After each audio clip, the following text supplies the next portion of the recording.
Sehr geehrte Damen und Herren, liebe Freundinnen und Freunde der Konrad-Adenauer-Stiftung. Heute starten wir mit Teil 1 einer Doppelfolge zum Thema die Beziehungen zwischen Deutschland und Belarus. Spoiler vorab, wir sind zwar keine unmittelbaren Nachbarn, aber uns trotzdem nicht nur kulturell und historisch, sondern auch geografisch wesentlich näher, als man vielleicht zunächst einmal annehmen würde. Und über die letzten Jahrhunderte lebten Belarusen und Deutsche oft auch sehr direkt nebeneinander. Neben manchen sehr blutigen Kapiteln hat dieses Neben- und Miteinander spannende Geschichten, Innovationen und natürlich auch ein paar heiße Love Stories hervorgebracht. Beginnen wir aber mit einem Check auf der Landkarte. Dabei fällt erstens auf, von der deutschen Hauptstadt aus ist Minsk keine 2 Flugstunden entfernt, unwesentlich weiter als Paris. Von Ostberlin ist es sogar näher an die Grenze von Belarus als nach Freiburg im Breisgau. Und an der kürzesten Stelle liegen zwischen unseren Ländern gerade einmal 580 Kilometer, so viel wie von Köln bis Rügen oder von Bremen nach München. Laut Google-Rechnung schlappe 138 Fußstunden. Das ist weniger als zweimal alle Folgen von Game of Thrones. Zweitens sind wir Deutsche als Staatsangehörige eines EU-Landes ja automatisch Unionsbürger. Und als Europäische Union sind wir sogar gleich dreifacher Nachbar von Belarus, dank unseren EU-Partnern Litauen, Lettland und Polen. Und drittens waren sich Deutschland und Belarus auch geografisch lange Zeit schon mal wesentlich näher, als wir das heute sind. Im alten Deutschlandlied heißt es ja, von der Maas bis an die Memel. Und die Memel, unser ehemaliger Grenzfluss, entspringt, na klar, in Belarus, südlich von Minsk. Vom alten Ostpreußen zum heutigen Belarus waren es gerade einmal 50 Kilometer. Ein Katzensprung, den man heute unter anderen Vorzeichen das Suwałki Gap nennt. Unseren Vorfahren war aber selbst das offenbar immer noch zu viel und deshalb versuchten sie immer wieder beharrlich diesen Abstand zu reduzieren. Diese, sagen wir mal vorsichtig, Sehnsucht nach Intimität führt uns allerdings zum traurigen Teil unserer Beziehungen und um nicht traurig enden zu müssen, fangen wir damit jetzt direkt an. Wer will, kann unsere gemeinsame Geschichte erzählen als einen blutgetränkten roten Faden deutscher Eroberungsversuche. Das klingt dann ungefähr so. Seit dem hohen Mittelalter stießen die Kreuzritter des Deutschen Ordens immer wieder mit unbändiger Beharrlichkeit in baltisches und belarussisches Gebiet vor. Statt die Liebe Gottes zu verkünden, richteten die frommen Ordensmänner erhebliche Verwüstungen an.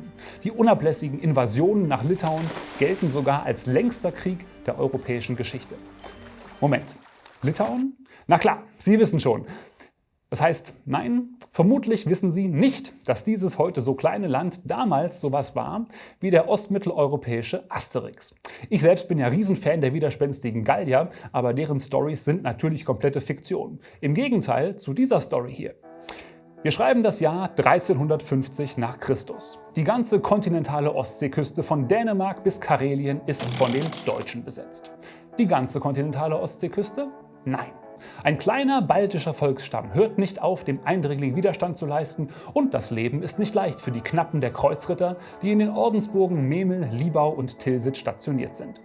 Tatsächlich wurde nämlich dieser winzige Küstenstreifen hier trotz größter Anstrengungen nie für längere Zeit von den Rittern unterworfen. Und das Pendant zum Gallierdorf ist dann wohl am ehesten die Stadt Palanga. Heute ein lebhaftes Ostseebad mit Ballermann-Promenade und einer sehr langen Brücke, die mitten im Wasser endet. Vielleicht wollte man sie ja mal nach Schweden durchbauen, hat dann aber irgendwann gemerkt, dass das doch etwas zu weit wird, hat dann nochmal die Richtung geändert nach Lettland, aber dann doch eingesehen, dass man dahin ja auch auf dem Landweg kommen kann und dann einfach abgebrochen. Naja. Obwohl also die deutschen Ritter 1410 mit vereinten Kräften der Litauer, Polen und Belarussen in der Schlacht von Tannenberg gehörig auf die Mütze bekamen, war der teutonische Gebietshunger nicht zu stillen. Im späten 17. Jahrhundert riss sich Sachsenkönig August II. Durch Intrigen die belarussischen Lande unter den Nagel und saugte sie aus wie ein Vampir, nur um sich daheim an der Elbe schicke Schlossanlagen errichten zu können. Das gebeutelte und entkräftete Land wurde schließlich von seinen Nachbarn aufgeteilt und neben den Russen griffen auch die Deutschen gehörig zu. Die Provinz Neuostpreußen reichte bis hinein ins belarussische Kernland. Kaum eine Generation später überfiel Napoleon Bonaparte Belarus und knapp ein Viertel seiner plündernden und brandschatzenden Soldaten der Grande Armee waren deutsche Muttersprachler. Die Schlachtfelder der Ostfront des Ersten Weltkriegs lagen zu großen Teilen in Belarus und es waren wiederum die Deutschen, die Lenin nach Petersburg brachten. Der wiederum zettelte eine Revolution an, die zu Bürgerkrieg und Stalinismus führte und Belarus physisch und kulturell verwüstete.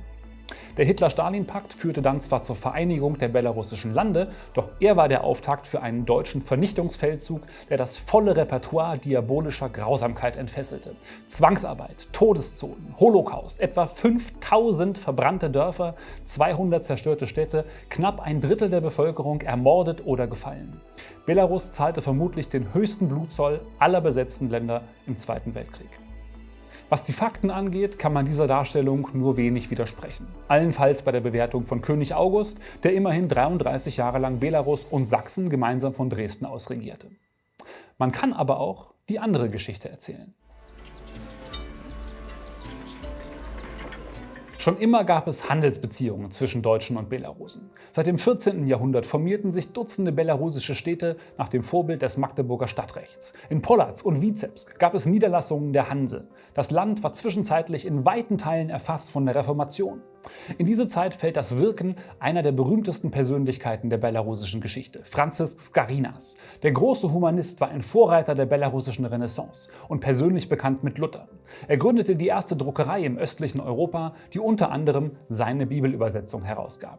Für seine Verstöße gegen das Kirchenrecht hätte er 13 Mal auf dem Scheiterhaufen enden können, aber glücklicherweise verbrachte er seinen Lebensabend als Leibarzt und Gärtner des Habsburger König Ferdinands I. Seit Ende des 18. Jahrhunderts gab es eine deutsche evangelische Gemeinde in Minsk und Mitte des 19. Jahrhunderts lebten in Belarus immerhin etwa 50.000 Deutsche.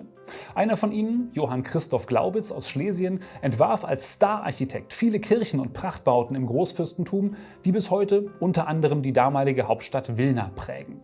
Auch die Memel, von der wir ja bereits sprachen, verband über Jahrhunderte als Handelsstraße Belarus mit Deutschland und der Ostsee. Unter anderem wurde viel Holz aus den sagenumwobenen Wäldern von Belarus verschifft. Ach, was würden wir uns heute darüber freuen. Die belarussische Unabhängigkeitserklärung während des Ersten Weltkriegs erfolgte bekanntermaßen unter deutscher Besatzung, auch wenn Deutschland das ja nicht anerkannte. Die Sorge vor den Bolschewisten war in Belarus sogar so groß, dass die Truppen des Kaisers 1918 in Minsk wie bei einem Volksfest begrüßt wurden. Die Regierung der Volksrepublik bedankte sich sogar beim Kaiser für die Besatzung und betonte, dass sie für die Zukunft nur unter dem Protektorat des deutschen Staates ein gutes Schicksal ihres Volkes sähe. Als sich die deutschen Truppen dann zurückziehen wollten, baten sie sogar den Kaiser, doch bitte zu bleiben. Allerdings hatte das Deutsche Reich schon einen Friedensvertrag mit Russland geschlossen und räumte die Gebiete im Gegenzug für mehrere Eisenbahnladungen voll Gold. Die belarussische Regierung ging ins Exil, wo sie heute immer noch arbeitet. Nein, ich rede nicht von Svetlana Tsikhanouskaya. Die Exilregierung der Volksrepublik von 1918 gibt es bis heute in Kanada. Es ist die älteste Exilregierung der Welt. Deutschland hat Belarus also damals gewissermaßen an die Sowjets verscherbelt. Warum? Hat das womöglich etwas mit Neid zu tun? Wollte Wilhelm II. Womöglich Rache nehmen? Wenn es nämlich nach seinem Opa Wilhelm Numero Uno gegangen wäre, hätte es Wilhelm II vermutlich gar nicht gegeben. Der wollte nämlich ursprünglich nicht dessen Oma Augusta heiraten, sondern Prinzessin Elisa, die aus dem berühmten polnisch-litauisch-belarussischen Adelsgeschlecht der Radziwiłł stammt. Stammsitz im Weltkulturerbe-Schloss Njaswisch südwestlich von Minsk. Der junge Wilhelm I und Elisa waren in ihrer Jugend schwerstens verliebt, gingen regelmäßig zum Tanz und ihre Hochzeitspläne waren jahrelang Top-Thema der damaligen Klatschpresse oder was es halt damals gab an europäischem Hofgeflüster. Das Problem war, die schöne Elisa hatte einen Adelsstand, der nicht als ebenbürtig galt für die Heirat mit einem preußischen Kronprinzen. Wilhelms Papa, Fritz Willi Nummer 3, wandte sich sogar an den russischen Zaren Alexander I. mit der Bitte, Elisa doch als Kaisertochter zu adoptieren. Vergebens. Schon damals taten sich russische Herrscher offenbar schwer, einer polnisch-litauisch-belarussischen Prinzessin einen Gefallen zu erweisen. Elisa starb mit 28 Jahren, unverheiratet, an Tuberkulose. Und Wilhelm hatte sein ganzes Leben lang ein Porträtfoto von ihr auf seinem Schreibtisch. Seine Ehe mit Augusta soll nicht glücklich gewesen sein. Und wer weiß, ob sich dieses Unwohlsein nicht auf seinen Sohn und seinen Enkel übertragen hat. Hätte Europas Geschichte unblutiger verlaufen können, wenn Wilhelm seine große Liebe doch hätte heiraten dürfen? Hätte, Panzerkette. Apropos, der Wohnsitz von Elisas Familie in Berlin war ein Rokoko-Palais in der Wilhelmstraße Nummer 77. Ein gewisser Fürst Bismarck ließ dieses Haus später kaufen und richtete dort nichts weniger ein als die berühmte Reichskanzlei. Die wiederum wurde im Krieg zerstört und erlitt damit ein ziemlich ähnliches Schicksal wie der Großteil der Stadt Minsk. Es ist doch eine gewisse Ironie der Geschichte, dass da allerdings in großer Zahl deutsche Kriegsgefangene zum Einsatz kamen, um die belarussische Hauptstadt wieder aufzubauen. Deutsche Spuren sieht man in Minsk also gewissermaßen überall. Manchmal scherzen die Minsker sogar, dass die stalinistischen Zuckerbäckerbuden deshalb bis heute so gut stehen, weil hier deutsche Wertarbeit am Werke gewesen wäre. Was preußische Tugenden angeht, können heute aber oft eher wir Deutsche etwas von den Belarussen lernen. Ordnung, Sauberkeit und Pünktlichkeit stehen in Belarus sehr hoch im Kurs. Ich selbst habe das immer wieder an der Grenze erfahren, bevor sie letztes Jahr geschlossen wurde. Mit dem Auto konnte es schon mal passieren, dass man etliche Stunden in der Kontrolle hängt, weil natürlich alles überprüft werden muss. Aber der Zug hat ja einen Fahrplan und der muss eingehalten werden. Einmal waren am Feiertag nicht ganz so viele Grenzpolizisten im Einsatz, aber der Zug gerammelt voll. Und da stellt sich die adrette Kontrolleurin nur kurz in die Tür und fragt freundlich lächelnd ins Großabteil: Hat hier mal was Verbotenes dabei? Und alle nur so: Nö, alles klar, gute Reise.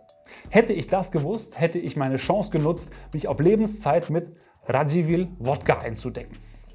Elisas und Wilhelms Hochzeitstanz auf 40 Umdrehungen. So, ich würde sagen, an dieser Stelle machen wir mal einen Cut und setzen nächstes Mal fort mit Gegenwart, Zukunft und Potenzialen der deutsch-belarussischen Beziehungen. Schluss in der Nuss entfällt dieses Mal. Alles Gute und do powodzenia.